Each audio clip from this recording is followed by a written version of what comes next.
खुलुमबाय बड'लेण्ड रादाब नायगिरि बयनिसिमबो फुंबिलिनि गोजोन हामलायथि बावहरबाय। दिनै 20 फेब्रुआरि 2025 इं मायथाइनि सानसेनि फान्जामुथियाव थानाय राशिफोरखौ फरायथिनो लाबाय। मेष राशि बेसेन गोसा मुवा बेसाद गोमानो हागौ, रां रुफानि आंखाल जागोन, जेंना गोनां सान। वृष राशि सोमोन्दोआव गोरोबलायनाय फैगोन, नखराव रंजाखांनायनि सम बारहोनो हागोन, गोसोखौ गोजोन मोनगोन।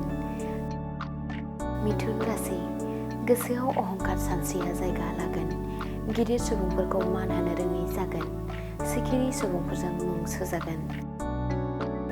कर्कट राशि दाय मावनानै हमजानो गिगोन, जानो लोंनो खहाबै जागोन, साना एरैनो बारलांगोन।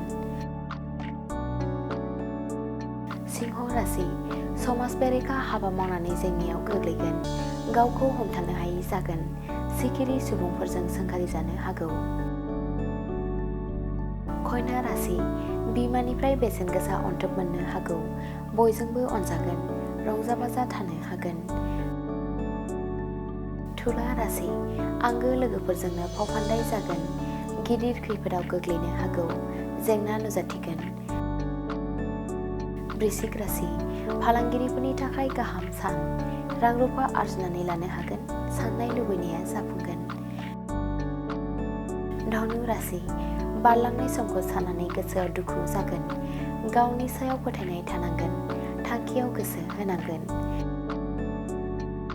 मकर राशि नखराव रंजाखांनायनि सम फैगोन, बिब'नि थाखाय मोजां रादाब फैनो हागौ, बयजोंबो गोरोबनानै थानो हागोन। कुम्भ राशि गोलाव लामा दावबायनो खाबु मोनगोन, लोगोफोरजों मोजां सम बारहोनो हागोन, साना गोजोनै बारलांगोन। मीन राशि उसुखुथु थाथेरहायै जागोन, खामानिफोरा आद्रा जानानै थागोन, गाज्रि थासारिजों भुगिनांनो हागौ।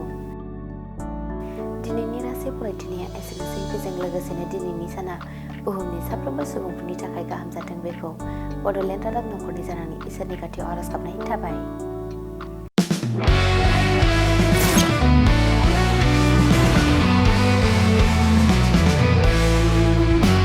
नोंथांनि जिउआव जायखिजाया खामानियावनो हेंथा नुजाथिदों नामा? गोब्राब नाजासेयावबो जिउआव जाफुंसारनायखौ मोननो हायाखै नामा? जुदि नोंथाङा बेफोर बायदि जेंनाफोरजों मोगा-मोगि जानांदोंब्ला बे खेबनिफ्राय जिंगासिनांगौ गैलिया। मुलुग दरबाराव तन्त्र मन्त्रनि थाखाय बयनिख्रुइबो मुंदांखासिन थावनियानो जादों मायां।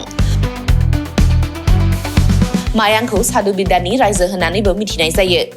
बे मायांनिफ्रायनो तान्त्रिकनि सोलोंथाइ लानानै फैदों मुंदांखा रबि कबिराजआ। बिथांनिफ्राय नोंथाङा नोंथांनि जिउनि गासिबो रोखोमनि जेंना जेंसिफोरखौ सुस्रांनानै लानो हागोन।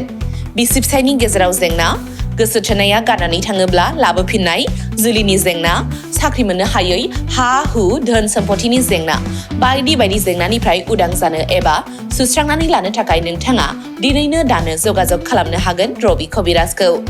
रबि कबिराजखौ जगाजग खालामनो थाखाय मबाइल नाम्बार 7099193841 एबा 7086047381 आव कल खालामनो हागोन।